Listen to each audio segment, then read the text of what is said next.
श्री गणेशाय नमः, श्री सरस्वती नमः, श्री गुरुभ्यो नमः. साहेब, आपली परवानगी असेल तर दोन शब्द बोलू. आपली परवानगी असेल तर बोलू. With the permission of revered Professor Dr. Shri Vishwanath Karadji and on the directive of my benefactor Shri Rahul Vishwanath Karadji, I stand on this auspicious dais to speak a few words on non-duality in the writings of Marathi saints. I recognize the presence of Honorable Guest B.K. Dash, our VC, Professor Chitnis, Dr. Sanjay Upadhyay, and on the dais, I also see Pro Vice Chancellor Sri Milind Pandeyji and Professor Patreji, who have been my mentors. It's the privilege of my dimwit, of myself as a dimwit, to speak in front and the presence of Vaishnavs, in front of Varkaris and Jnanis who are here. And without further ado, let me begin my short discourse on specifically on the writings of Marathi saints. And I begin with the work of Sant Gora Kumbhar.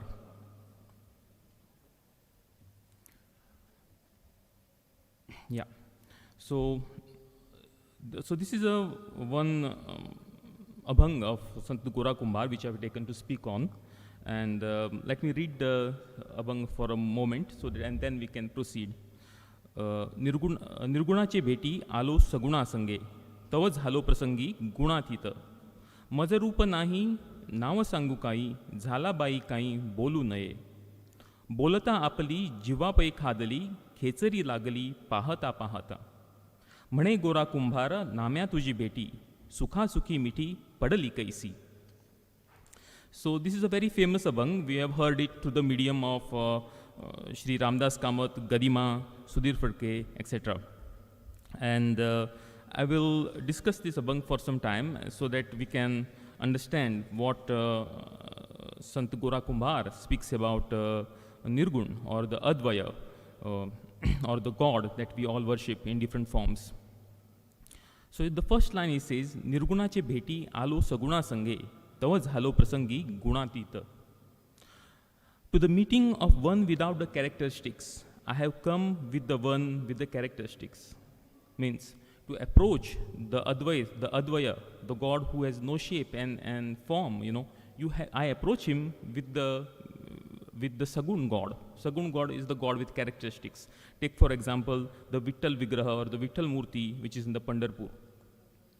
At that moment of union with the Nirgun, the God without any characteristics, I become beyond all characteristics. That I myself become, the non-dual God. In the second line, in the second verse, he says, Majarupa nahi nav sangu kai, jhala bai kai bolu naye. Now I don't have any form, I don't have any rupa. What name should I give to myself? I have no name. What has happened to me, I should not say. How the experience of Advait, the experience of union with the God, is that you yourself lose all your characteristics and you become like the God. This is the third line in which in the verse in which he says, Bolata apuli jivapai khadali, khechari lagali pahata pahata. Khechari is a yogic mudra in which you turn your tongue inside and touch it to the soft palate, and when at that moment you have a blissful experience. So he says, my tongue has gone sore, my tongue has gone tired as I describe the experience.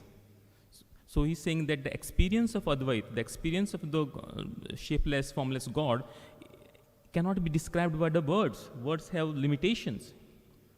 And while I was witnessing the experience, I have achieved the consciousness of the ultimate.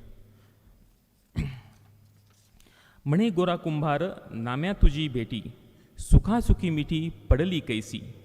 So is the meeting with you, Namdev. Gosant says the Gora Kumbhar, that is, I am the fair potter. How come this union has been achieved with such ease? I don't know. So once this union with the God is achieved, the difference is gone.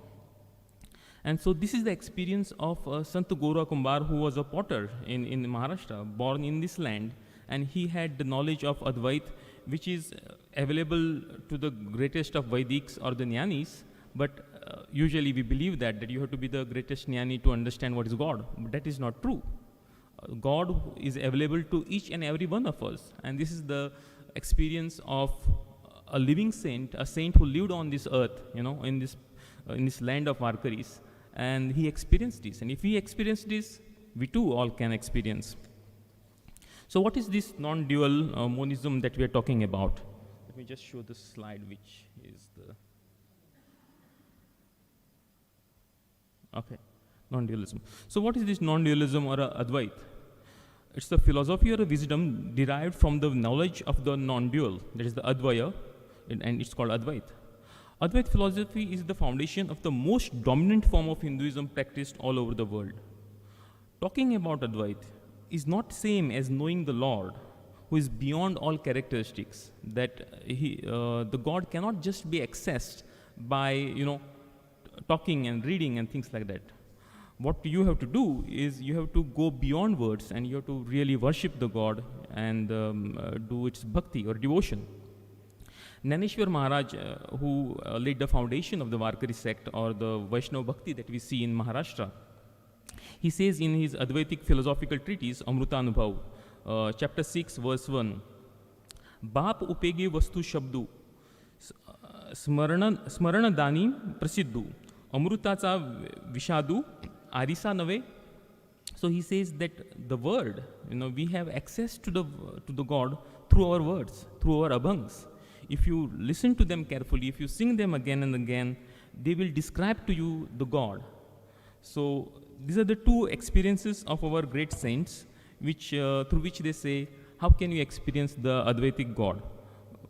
Two methods. One, you worship, worship the God in all its form, like say Vithoba, and you really listen to the words that have been written by the saints, and you will have access to the God. So what kind of a God this is? In Bhagavad, So in Bhagavad we know this, from Bhagavad we know this. Bhaktya tushyati kevalam nacha gunair bhakti priyo madhava.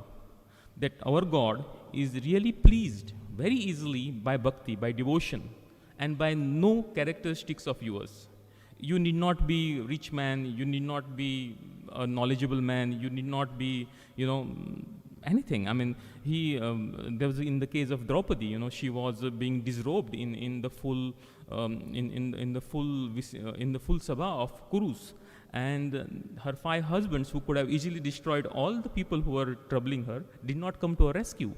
Only when she fully devoted to the Lord came to her rescue. So is the case of Prahlad, who was being murdered by his own father again and again, was saved by the Lord only due to devotion. Same is the case of Gajendra, who is the elephant who was being eaten up by a alligator or a crocodile. Again, only when he really fully devoted to the God and asked for his help, that he was helped. So this is the kind of a God that we know from the writings of Sant Jnaneshwar, Sant Gora Kumbar, and from the Bhagavad.